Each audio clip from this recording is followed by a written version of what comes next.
2014 کې 2015 کې زه چې د زندان خلاص وم بیرته ولاړم.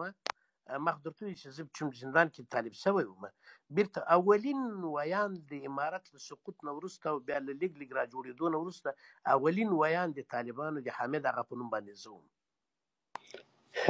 تاسې لومړی ویان د طالب دا په کوم کال کې؟ دا په 2003-2004 کې. د عبدالحی مطمئن نه وروسته یادوئ؟ نه عبدالحی مطمئن وروسته له ما نه راغی. عبدالحی مطمئن تاسې نه وروسته راغی؟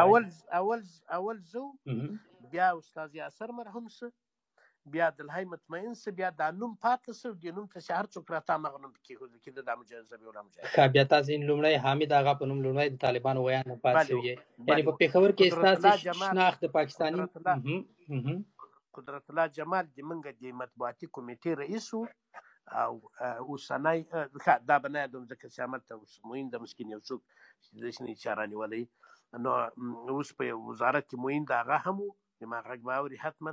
او موږ ډېر کسانو 5-6 کسانو په پټ شکل باندې به مطبوعات چلول، خو کله چې زه پوه شوم او د چا له خوا نه یو ځای ته دعوت شوم، هلته ماته ترشحات راکړل شول، نو بیا ما تصمیم ونیو چې نه، د خپل هېواد په ضد باندې به د خپل هېواد دښمن به نه جوړېږم او بېرته به ولاړ شم.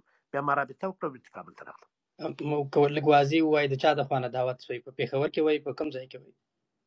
او پېښور کې ارم سټوډیم کې د ایسای له خوا دعوت شوم او ماته پیشنهادونه وشول، او ښه اوس هغه وخت هم تېر ده او چندان په دغه کیسه کې هم نه یم چې خبره دې پټه پاته شي. زه دعوت شوم او نور کسان هم نه غواړم د هغو کسانو نوم اوس واخلم ځکه خلک اکثره مړي دي، یو یې پکې ژوندی دی چېرته ګرځي نه پوهېږم. اما موږ ته 3 جالبه هدایت وشول. د ارم سټوډیم سره د استاد پېښور کې اوسېدلي هغوی پوهېږي، ارم سټوډیم سره دلته د ایسای دفتر ده. 3 غوښتنې ډېر جالبې وي، یا 3 هدایات ډېر جالب، ځکه موږ هدایت اخیستل، موږ دغه والا نه وو چې موږ طرحه وړاندې کړو، موږ هدایت اخیستل. یو دا و چې کوشش وکړئ مکتبونه پرې نه ږدئ، ځکه بیا خلک روښان فکري کېږي او د نظام تر تاثیر لاندې راځي.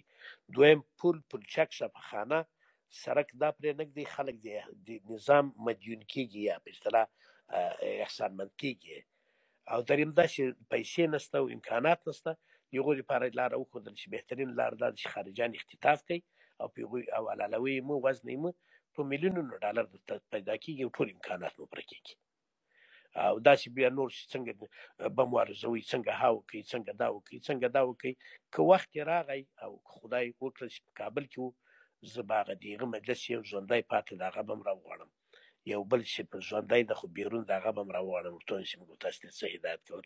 بس همغه ورځ و موږ هدایت واخیستل او ما ته وایي چې سبا 2 بجې به ما ته بیا سره وینو. ما ورته ویل سمه ده. بس ما کابل سره تماس ونیو، انجینر صاحب ابراهیم سپینزاده یا دې په خیر ژوندی دي، شورای امنیت کې و، د ما پخوانی دوست و، چون ملل متحد کې کار کاوه، زه د بهرنیو چارو کې مې کار کوو، د ما دوست و، هغه سره مې رابطه وکړله او د سهار منځ اذان لا نه و شوی، په تورخم راواوښتم، دروازه یې نه خلاصوله او ما قسم ورته وکړ چې پلار مې مړ دی، ځکه پلار خو مې ډېر زه وړکی وم چې مړ و، هغه حقیقت و. بیا دروازه راته خلاص کړه او بس راوتښتېدم، یو سجده مې وکړله